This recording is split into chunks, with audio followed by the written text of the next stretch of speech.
In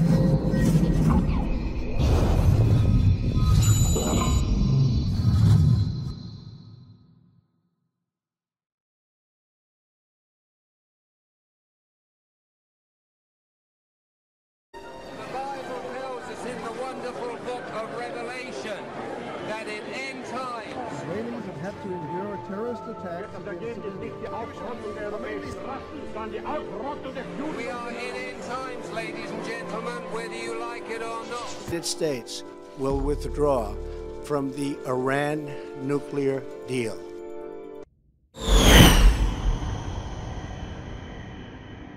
So here's my message to the rulers of Iran. Your plan to destroy Israel will fail. It's difficult to imagine just precisely how this thing will manifest itself. No one had expected that something like this was about to happen.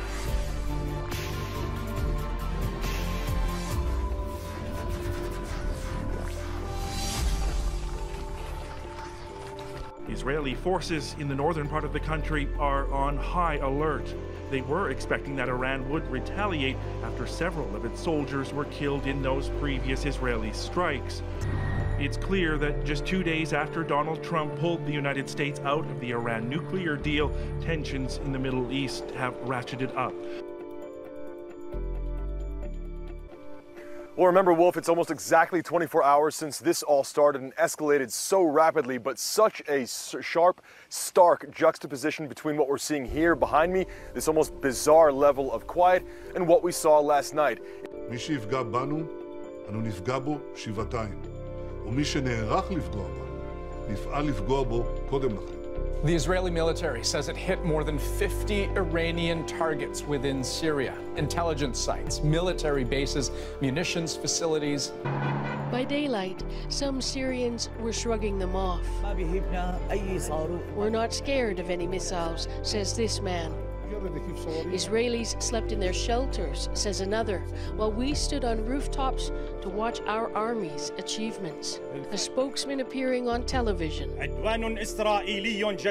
With a very high level of readiness, our air forces destroyed a large amount of Israeli missiles, he said, not admitting to any major losses.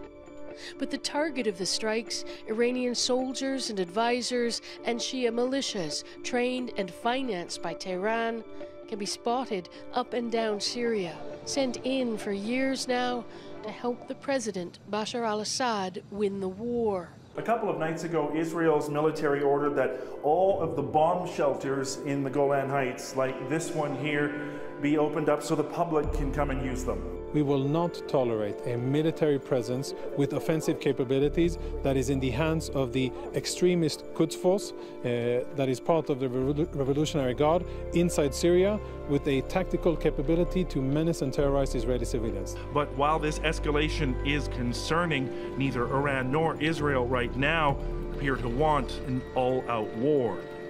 So that may be true. Israel and Iran may not want all-out war. But that shadow war Derek was talking about, it's definitely out in the open now. And it's part of a pattern of violence that's trending sharply up. Why? Well, from Israel's perspective, it's being surrounded. In Lebanon, the Gaza Strip, and of course Syria, Iran's influence and threat potential keeps growing. Iran's most powerful proxy, Hezbollah, essentially runs southern Lebanon. And elections just this past weekend gave the group more influence over the country's politics. On Israel's southern flank, the militant group Hamas runs the Gaza Strip. That group's links to Iran have run hot and cold, but they have recently restored ties. And in Syria, Iran has gone all in. It's built militias, thousands of fighters strong, and propped up the Assad government with its own soldiers and weapons. That's a lot of hostile Iranian military assets right on Israel's border. And zooming out, Russia backs both Iran and Assad to support its interests in Syria, while behind Israel, there's the U.S. Donald Trump's cabinet is stacked with hawks, keen to put more pressure on Tehran. They'll negotiate. Or something will happen.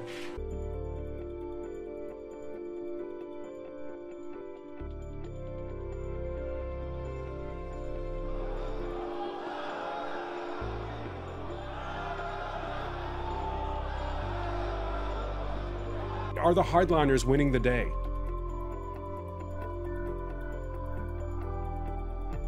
Yeah, and I think much of this rhetoric is an indication of how disappointed Iranians are in the Europeans. Many Iranians, both moderate and hardliners, are disappointed that the E3, the UK, Germany, the UK, and France didn't stand up to Mr. Trump.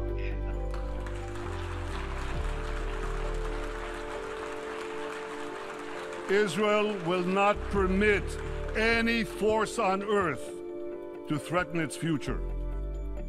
And here's my message to all the countries represented here. Whatever resolutions you may adopt in this building, whatever decisions you may take in your capitals, Israel will do whatever it must do to defend our state and to defend our people.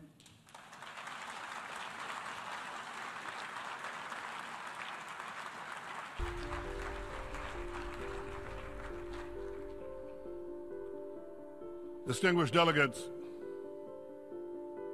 as this deal with Iran moves ahead, I hope you'll enforce it. How can I put this? With a little more rigor than you showed with the 6 Security Council resolutions that Iran has systematically violated and which now have been effectively discarded. Make sure that the inspectors actually inspect. Make sure that the snapback sanctions actually snap back. And make sure that Iran's violations aren't swept under the Persian rug.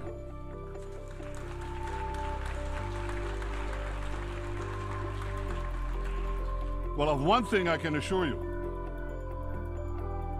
Israel will be watching closely. What the international community now needs to do is clear. First, make Iran comply with all its nuclear obligations. Keep Iran's feet to the fire.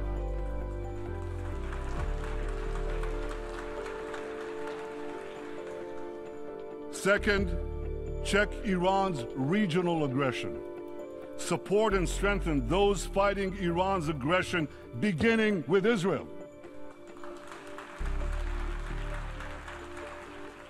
Third, use sanctions and all the tools available to you to tear down Iran's global terror network.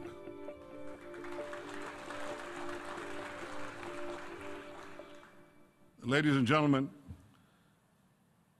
Israel is working closely with our Arab peace partners to address our common security challenges from Iran and also the security challenges from ISIS and from others.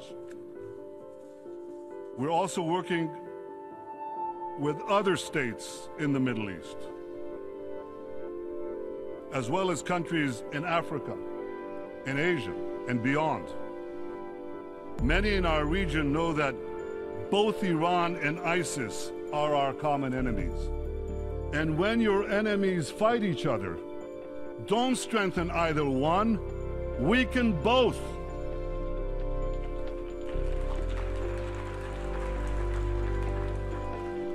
Common dangers are clearly bringing Israel and its Arab neighbors closer. And as we work together to thwart those dangers, I hope we'll build lasting partnerships for security, for prosperity, and for peace. But in Israel, we never forget one thing.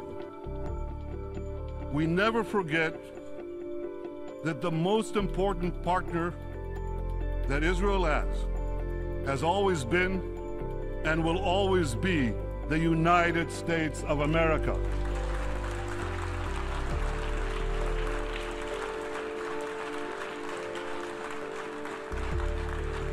The alliance between Israel and the United States is unshakable.